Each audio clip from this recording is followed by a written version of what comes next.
আমরা তিনজন উপদেষ্টা না আসা পর্যন্ত আমরা এখান থেকে পরবর্তী তারা আসবেন।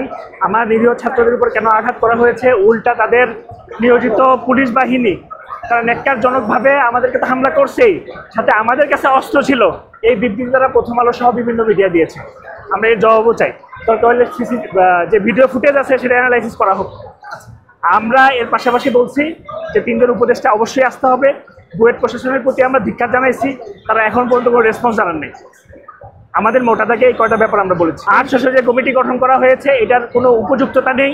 এই কমিটির মধ্যে ডিপ্লোমাদেরকে ঢুকানো হয়েছে, অথচ সমস্যাটা আমাদের সাথে কোনো ক্ল্যাশে না।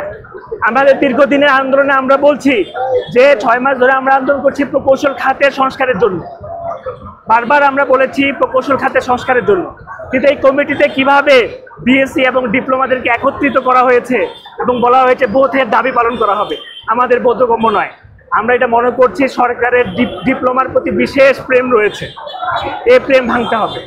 দেশের স্বার্থে এই প্রেম ভাঙতে হবে। সন্ত্রাসের ভয়ে, মবের ভয়ে একপাক্ষিক প্রেম করে কোনো লাভ নেই। এই প্রেম ভাঙতে হবে, এই কমিটি বাতিল করতে হবে। নতুন করে কমিটি আসবে, সেখানে আইডিইবির বা ডিপ্লোমাদের কোনো প্রতিনিধি থাকতে পারবে না। আমাদের 50+ আহত হয়েছে। আমার কুয়েট বিভিন্ন বিজ্ঞান ও প্রযুক্তি বিভিন্ন ক্যাম্পাসের ভাইরা সাউন্ড গ্রেনেড তার উপরে পড়েছে, টিয়ার শেল পড়েছে।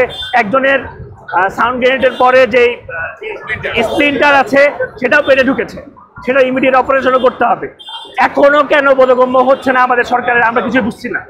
ইমিডিয়েটলি এই মেসেজটা সার্কুলেট হওয়া দরকার। আমরা চাই ঢাকাবাসীর যেন দুর্ভোগ কম হয়। 6 মাস ধরেই চেয়েছি, কিন্তু সরকার আসলে এটা বুঝতেই পারছে না, অথবা তারা যেটা বলেছি ডিপ্লোমা প্রেমে আচ্ছন্ন আছেন সেটাতে আছেন।